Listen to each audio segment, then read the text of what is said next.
A and S.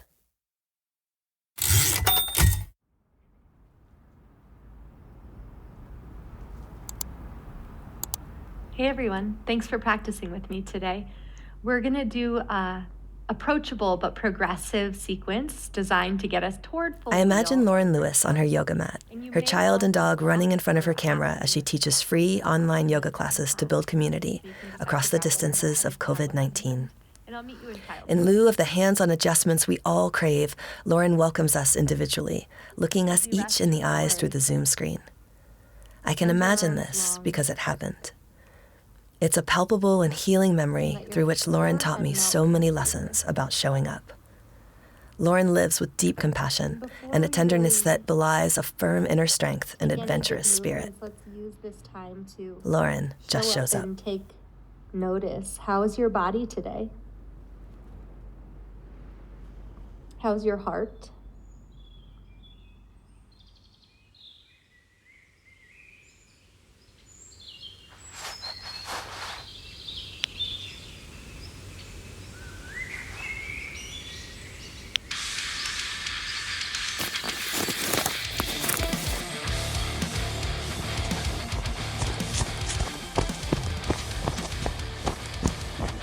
I can't imagine a more diverse playlist than Lauren's trail running soundtrack.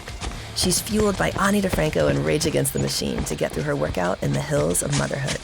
But still, this woman is able to get to her goal, take time to stop, center, and breathe in Boulder's dramatic vistas. As you will discover on today's episode, Lauren has an unending capacity to show up as a teacher and a student. She is a yoga guru, although she'd hate that I said that, a chef, a mama, a community builder, wakeboarder, runner, and dance like no one's watching mover. She's so much good, you want to be around the light of her smile.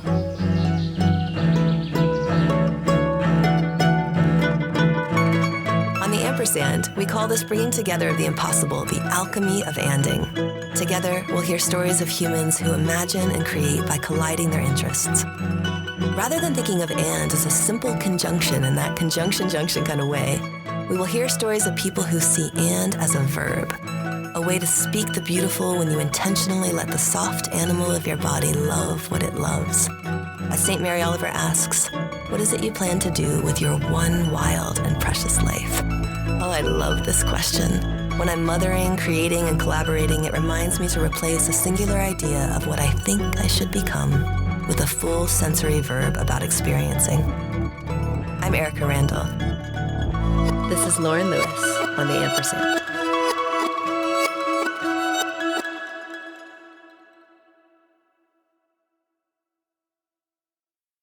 I think any act of inauthenticity in the past were the ways that I found myself in the deepest trouble. And so I've almost clung to just realness as a lifeline for making sure things stay healthy. I grew up in Pennsylvania, before that Annapolis, Maryland. My dad traveled a ton. My mom was the person. Yeah. She is amazing. She's still integral to my daily life. And my big brother was hard. Hard. He took up a lot of space. And I learned really young to take care of my mom through being easy. I know that story. Yeah. Yeah. And that easiness was, and still is, really a big part of how I operate. I don't need that much help. I'll figure it out. I feel steady internally. There was a lot of gifts to that. But one of the, maybe it was still a gift, but the challenges was that I internalized a lot of my pain, which led me toward so many self-destructive patterns young. And including vicious bulimia. As a young human. At 13. Wow. Even before we've gotten all the messages about how we're supposed to show up. Yeah, they were there. The messages are there before that, I think. But also a desire to take up less space. Yeah. Yeah. And so I would say that experience for 15 plus years that required a deep dive into healing from within was the foundation of everything that I do. Yeah. Not knowing that story, I know the foundation, and it's rock solid that it is. Everything you do is based on healing and supporting healing for others. Thank you. Which is so incredible when you've come from something that particularly, it's hard to let go. It's like we hold it in our body, right? These old stories. And so how as an adult human person do you navigate this new kind of samskara, this new groove you're trying to shape for yourself? Do you still feel old Lauren or young Lauren? Just a few months ago, I signed up for a yin yoga teacher training in Carbondale, and the teacher had her whole training founded in IFS, or internal family systems. And essentially, it asks us to look at the aspects or parts of ourselves, how we're kind of made up. The belief in IFS is that we all have many parts. There are no bad parts. No bad parts? Sometimes our parts express actions that we need to look at, and the actions of the parts aren't healthy, but the part that's creating the action only needs compassion. And what it really struck for me was the idea that through all my years of healing bulimia, never did I look at the part of myself that was leading this binge and purge cycle and say, I'm here for you. I understand why you're doing that. And I love you.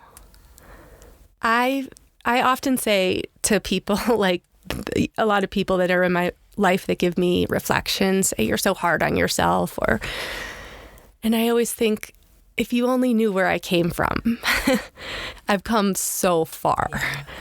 And so, yes, I still have that in me, that self-berating, judgmental critic, but I think we all do. Definitely.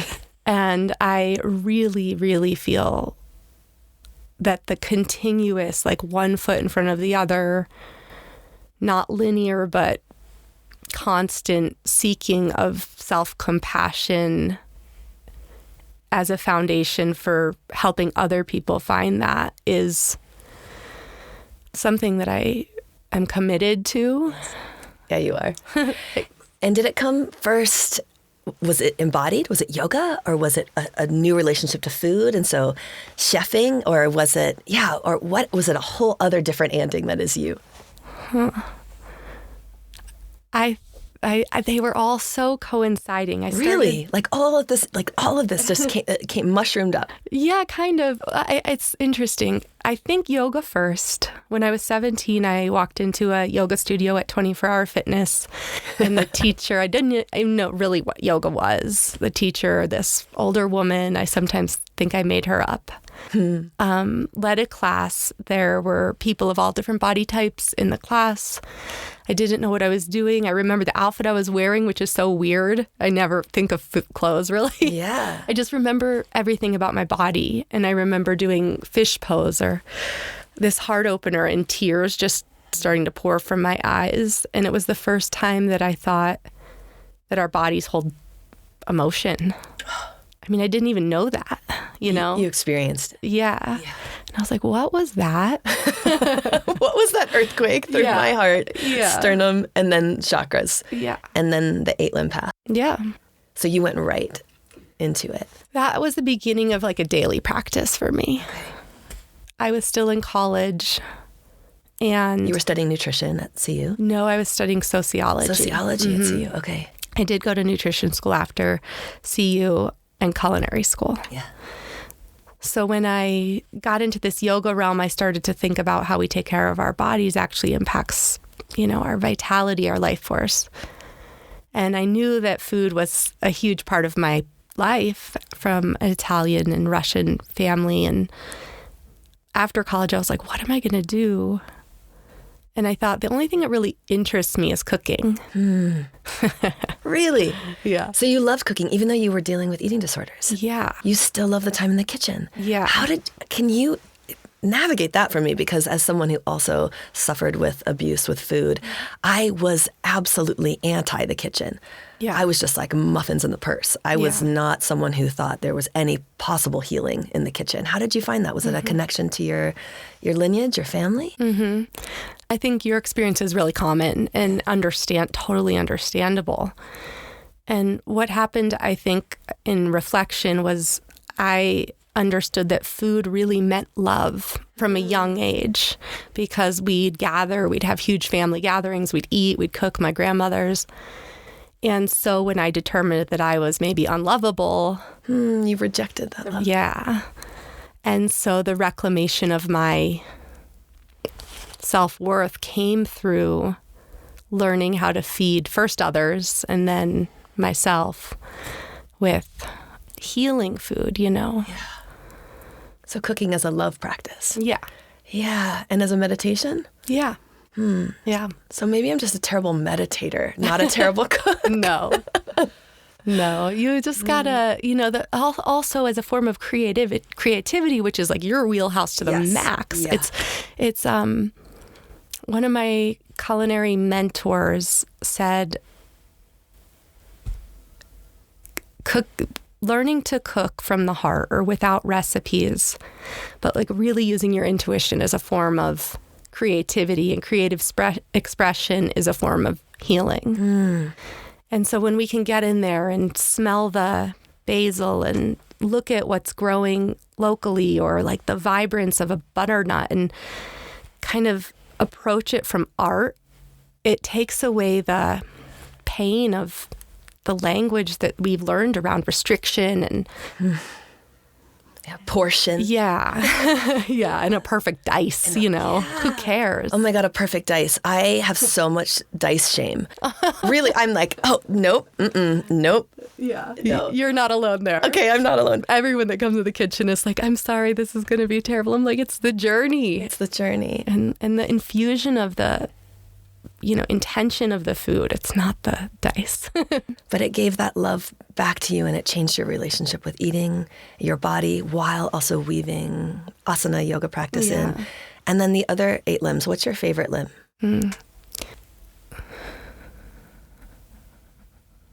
That's a big question. I mean, I study the yamas and the niyamas, the first 2 limbs, a lot. But samadhi, the 8th, its translation is absorption, the moment. Many people think of it as like nirvana or, achievement of total bliss state. But I've come to learn that it's achievable in any moment. Even while dicing. Podcasting, dancing, for sure. For sure. That one I get. It's pure presence. And that's it. That's the last piece of the journey, is how much can we engage in the present moment with our full integrity while maintaining fluidity to navigate the terrain. And I think all of the practices, cooking, dancing, yoga, parenting. With an eye roll, they both say. That's the hardest one. Yeah. Yeah, how to hold that presence while parenting. Why is it so hard? You and I both have boys who are extra. How do we hold that sense that I thought I had more patience, more grace, more understanding until I became a mama. And then I was like, oh, you mean there's more, and there's so much more. Are you working with yoga? Are you working with samadhi? Are you working with meditation? Are you working with, what is your primary? Because I lean into improvisation a lot, and I have to go into improvisation. And don't think, Randall, just, if you want to like become a wolf and start growling and make him go and stop in his tracks. Like, what is it that you access in momming? It's so funny that you say that, because just yesterday I tried on, Robin and I do a lot of role playing. It just helps him when he's brooding or just thinking negative thoughts. ADHD really has a tendency to pull the brain there. Yes. And that's a beautiful way to say it, actually. I ask Ezra what it feels like having ADHD as a diagnosis. He's like, well, my doctor tells me that I got to tell the joke. He'll laugh that I said the joke badly. He does stand-up bits. That's how he pulls away from the darkness. He's like, my doctor tells me I have HD, 80 of them. Yeah, exactly. But he talks about it pulling him to things. Yeah. So say that again, that ADHD, it really has a way of pulling to the darkness? Yeah. Okay. I've been studying the brain and ADHD recently in this book called ADHD 2.0. Okay. That's really blowing my mind. And one of the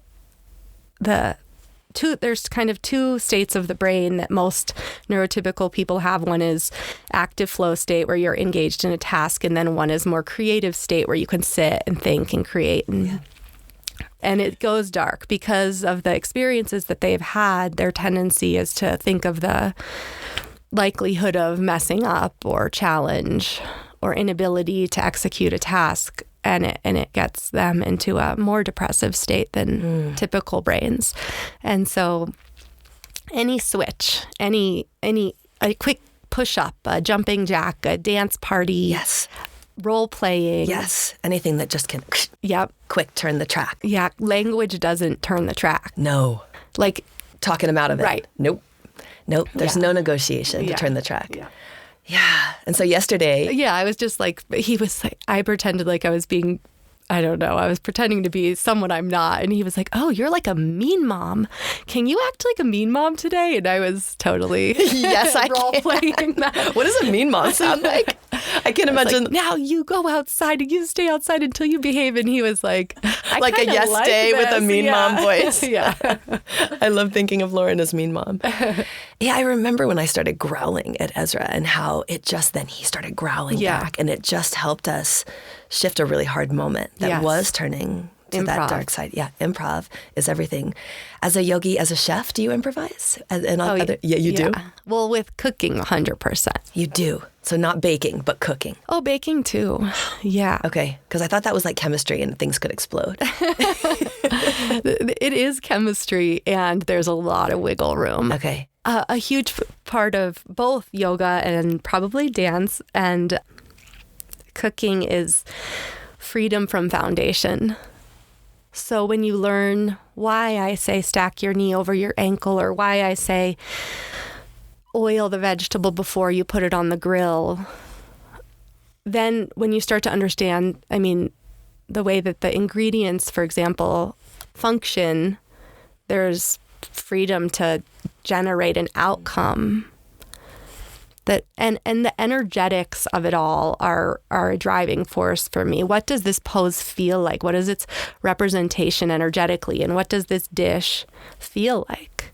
And the culinary school that I went to is mind-blowingly amazing and just so outside of the box. But a huge part of the foundation is from traditional Chinese medicine and macrobiotic principles of energetics. Like, we eat this at this time of year. I choose this cooking method because I know that you need grounding right now. Or that's incredible to me when you really think about the time of food, not just time of day. Yeah.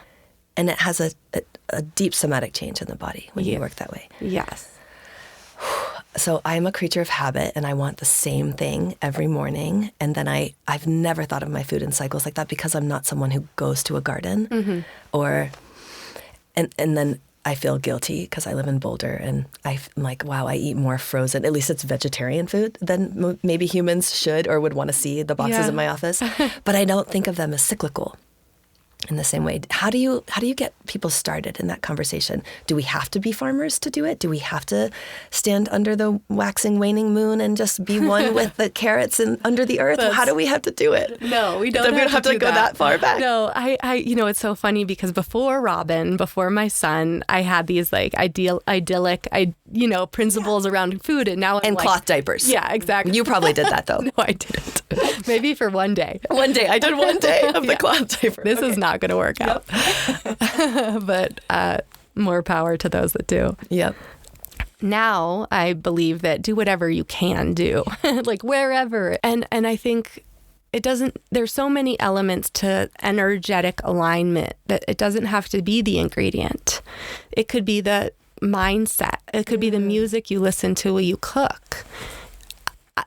There's I don't know if I'll remember them all right now, 6 kind of aspects to really paying attention when you cook, and the senses. So like taste and smell, just paying attention and listening to the sizzle, like all the ways we can drop our attention in. The and interpersonal is what I was just thinking about. Like, who am I cooking for? If even just that, like I'm cooking for my child right now, can I think of their healing when I'm making a bowl of cereal? Like, it doesn't even have to be this grand gesture. There's power to that. I started putting a little coffee heart swirl in my own cup. That's awesome. In the morning. Because when Megan would make my coffee, she would do that. And then I thought, why don't you do it for yourself, Randall? Mm-hmm. And so I started doing that. Or when I put the peanut butter on the sandwich for Ezra, I do put little notes I write in the peanut butter. Oh my gosh, that's so precious. So that's good cooking. Yes. So I'm an excellent chef. You are excellent. And a perfect mother. Yeah. We are both perfect mothers. How do you stop all this anding sometimes? I know that you go to the res. I know that, is it called, would I say the right word? Is it wakeboarding? Yeah. Do you do that? I do. You walk on water? I mean, Lauren Lewis, you do literally walk on water.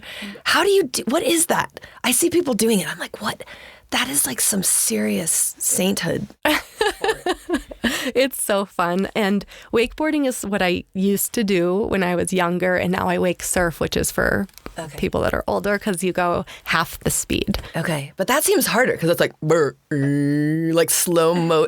How do you do it? There's a flow to it. There's a flow, of course. There's a flow. And board sports are part of my life. I moved to Colorado to snowboard, and I think that foundation provided me the ability to learn how to do it with water. But it's play for you.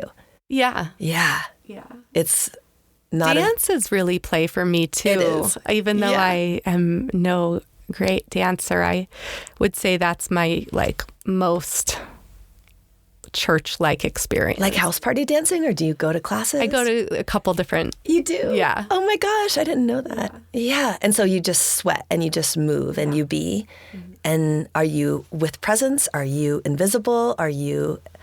What does it feel like in your body that feels like it's freedom?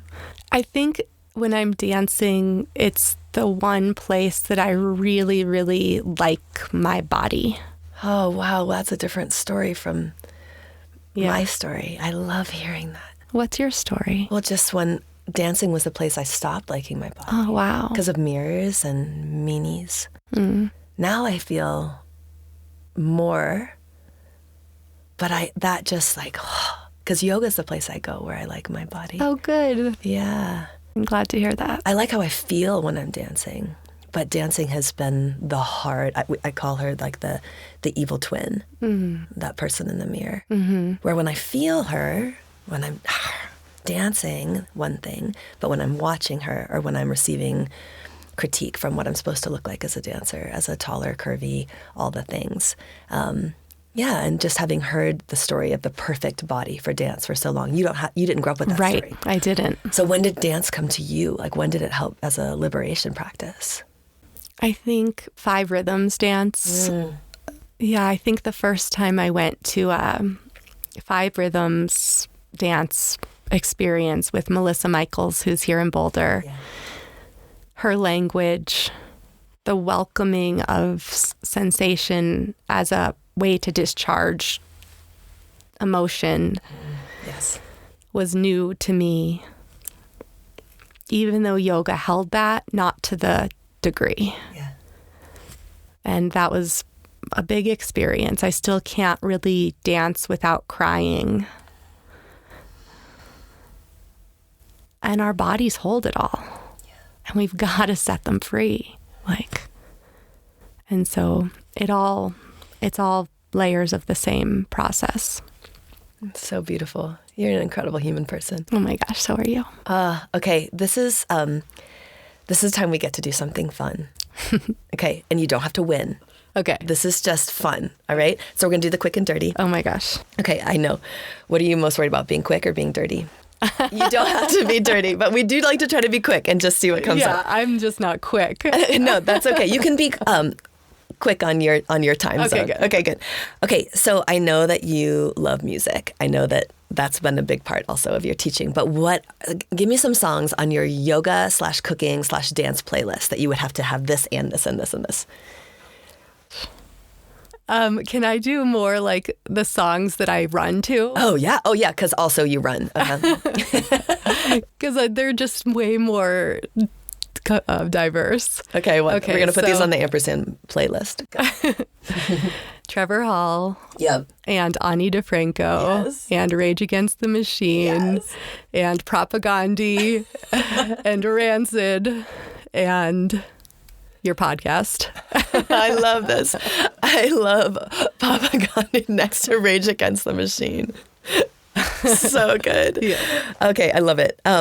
What are some kind of unreal and unexpected food combos that no one would think to put together that you love to mash? Oh, that's interesting. I'm trying to think of a good dish. I can see you in your kitchen. Okay, good. Oh, eyes just lit up. My favorite thing is pine nuts and chocolate.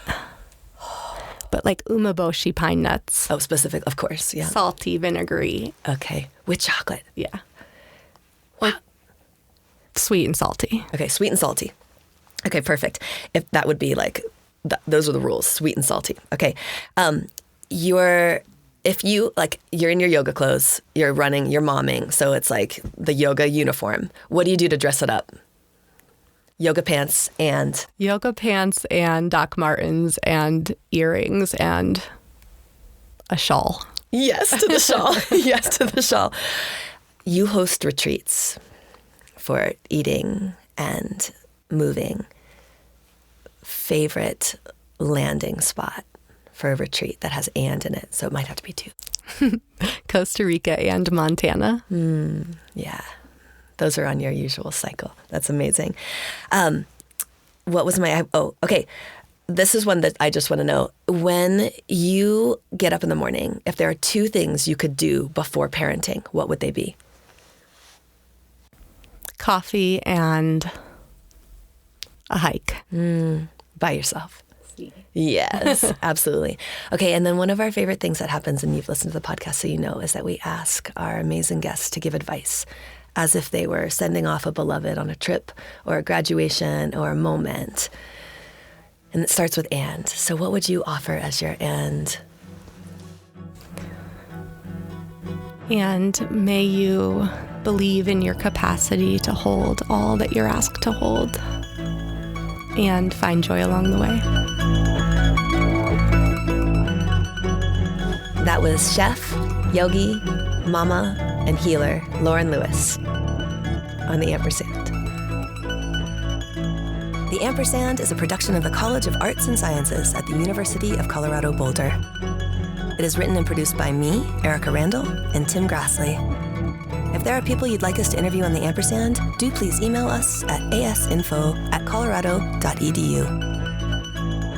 Our theme music was composed and performed by Nelson Walker, and the episodes are recorded at Interplay Recording in Boulder, Colorado.